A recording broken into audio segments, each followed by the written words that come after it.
জানো একটা কথা কই যদি ফিরে প্রেম টেম তো আমরা মেলা দিন তাই করছি না আমার এসব আর ভালো লাগছে না চলো বিয়ে করতে বিয়ে তো করবো বিয়ে করে খাওয়াবেন কি কোথায় খুলে দিতে আর বাপ পেয়েছে না আর বাপ পেয়েছে এসএসসি তে ফেল করি আমার ভ্যান কিনে দেবে তখন খাওয়া তুমি যা খাওয়া তাই খাওয়া কোন টেনশনই করবে না এই বিষয়টা বুঝতে পেরেছো তো ভ্যান চালাও খাই দিতে পারবেন তো তুমি কোনো টেনশন করবে না কইছি তোমার যে কোন যা লাগবে যা কিছু কিনা চলে সব আমার কাছে পাবা তুমি তাই পেয়ে যাবে তুমি টেনশনই করবে আচ্ছা তাহলে পরীক্ষায় কিছু লেখবা না আমি লিখবো না আরে দেখো এই কথা কোয়া লাগে পাগল নাকি তুমি শুনে আগে কথা কোয়া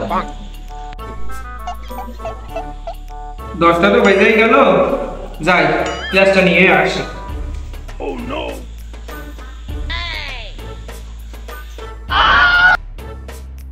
আহা আমি পারি না আর পারি না আরে স্কুলে আইছিস না পার্কে আইছিস কিছু নাই ম্যাডাম তোর মাথায় একটু ঝামেলা করছে মানে মাথা যন্ত্রণা করছে তার একটু মাথা টিপে দিচ্ছিলাম তোমরা যে আমার ভূগোল বুঝাছো তোমরা যে পাকা পড়াশোনা করতে আমি 30 বছর আগে পড়িয়ে আইছি বুঝাইলে হবে আরে যাই গো ছেলেবেলা আর কই তোরা দুজন থাকার কারণেই দেখছি না ম্যাডাম আমরা সবাই সকাল তৈরি আইছি বাড়িতে আমরা দুজনে প্রেম করে বলে এই জন্য তাড়াতাড়ি চলে আইছি ছেলেমেয়েরা কলে তো আমরা জানি না তোমরা যে কাজগুলো করছো এই কাজগুলো ভালো না তোমার এই কাজগুলো বাসায় যে করো আমরা চাইলে যে তোমাদের কারণে আর পাঁচটা ছাত্রছাত্রী নষ্ট হোক আচ্ছা ঠিক আছে তোমরা থাকো আর তোমাদের ব্যবস্থা করার জন্য আমি সাথে পাঠাচ্ছি ইমিডিয়েটলি পাঠাচ্ছি এই জান জান কত আয়োজন ছিল আর সার তো বন্ধ কোন বিষয় তো এটাই চাই যে এইসব সাররা দেখুন মা বাবার কাছে সবাই আমাদের বিয়ে দিয়ে দিই তাই না জান এই ম্যাডাম চলে গেছে এখন আমি সময় পাই বিপদ হতে ভালো আছে হ্যাঁ তুমি ভালো আছো হ্যাঁ দেখ করি তোমার বাড়িতে ভালো নেই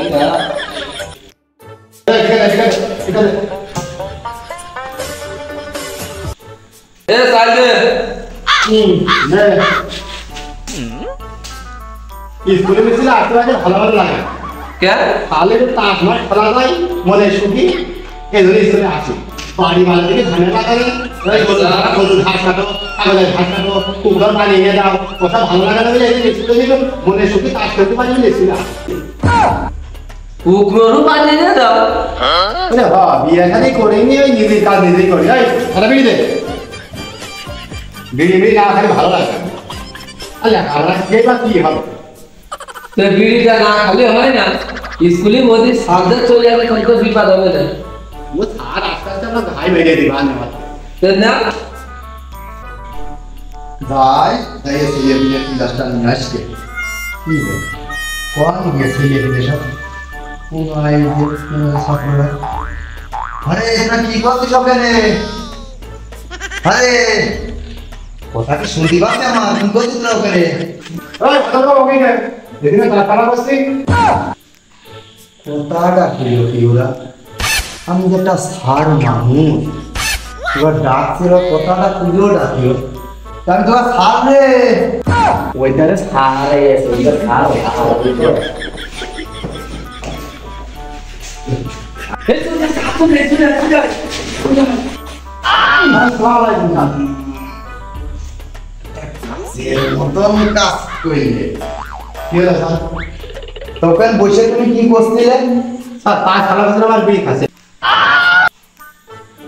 তুমি আইয়াছো স্কুলে লেখাপড়া তাস খেলা খেলতে তাস খেলার বিড়ি খাতে আইয়া তুমি স্যার লেখাপড়া আজকে কি যায় বা এত চাকরি বাকরি পাচ্ছে ওই বেলা কুরদুস কইলে সবাই তো দেখছি লেখাপড়া শিখে পরে ওই পরে এখানে জমি বেঁচে বেড়াচ্ছে পরে পাচ্ছে না চাকরি পাচ্ছে না মাঠে কাজ করতে তখন ওই ইট ঘরে ওর ঘরে চুরি করে বেড়াচ্ছে এই জন্য আমরা স্যার আগের থেকে বিড়ি খাওয়া অভ্যাস বেশ চিন্তা করে তোমার দরকার নেই তো ওরা অশিক্ষিত মানুষরা মাঠে ঘাটে কাজ করবে তুমি তো একটা ভিলেন ছাত্র তুমি যদি এসব কাজকর্ম করো তোমারও মান সম্মান চলে যাবে আমাদেরও মান সম্মান চলে যাবে স্যার আমরা তো বিলিয়ান ছাত্র না ওই স্কুলে আসি কিন্তু তাস খেলা করা যায় বিড়ি খাওয়া যায় এমনি আসি এটা কথা বলতে তুমি স্কুলে যাওয়া এত ভালো কোনো তা করবা কে স্যার আপনার চিন্তা আপনি করেন, আমার চিন্তা আমি করি। আমার চিন্তা করে আপনার মাথা পুরো শক্ত করার দরকার নেই।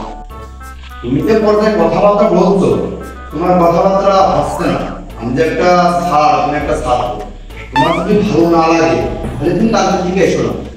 তার কারণ তোমার কারণে 5টা ছেলে পেলে নষ্ট হয়ে যাবে। আমি চাই না যে 5টা ছেলে পেলে ভবিষ্যৎটা নষ্ট হয়ে যাবে তোমার কারণে।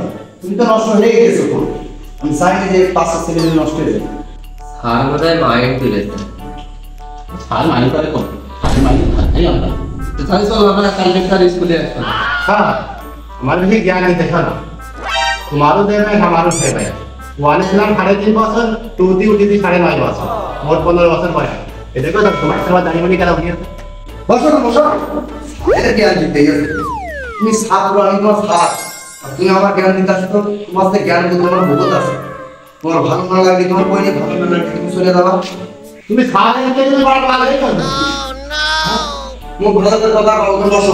এটা ছাত্র কিন্তু সব কিছু আমার শিষ্য বসো, বসো, তুমি বসো। আমার শিষ্য বিরাট তো ফলটাই দেবো। সাথে সাথে তর্ক করিস তুই। বাবা নামে চলে নাই হ্যাঁ, কি? মেয়ে রাস্তা দিয়ে আল্লাহ খালি একবার খাওয়া মানে এই চলে চলে মধু। তোরা যাস কে? তোরা যাস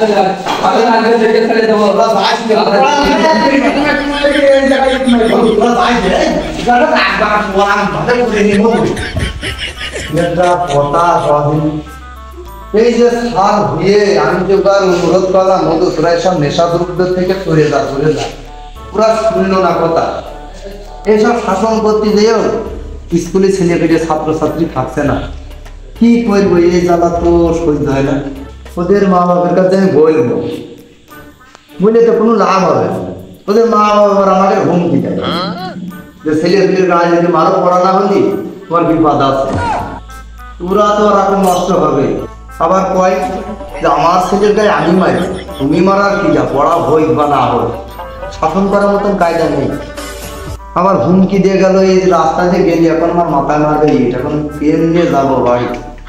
বাড়ি টাড়ি আর যাবো না, সারাদিন আজকে এই স্কুলের ভিতরে থাকবো, ফিরি বাড়ি যাবো, যাতে ছেলে ফিরে না আটকে পায়। না গেলে হবে না, ছেলে ফিরে উগ্রমের কাছে ছেলে ফিরে মারবে না। যাই হোক এখন বাড়িটা ভিতরে ঘুরিয়ে আসে, রাত তিনদিন থাকবা, তাছাড়া কোনো উপায় নেই।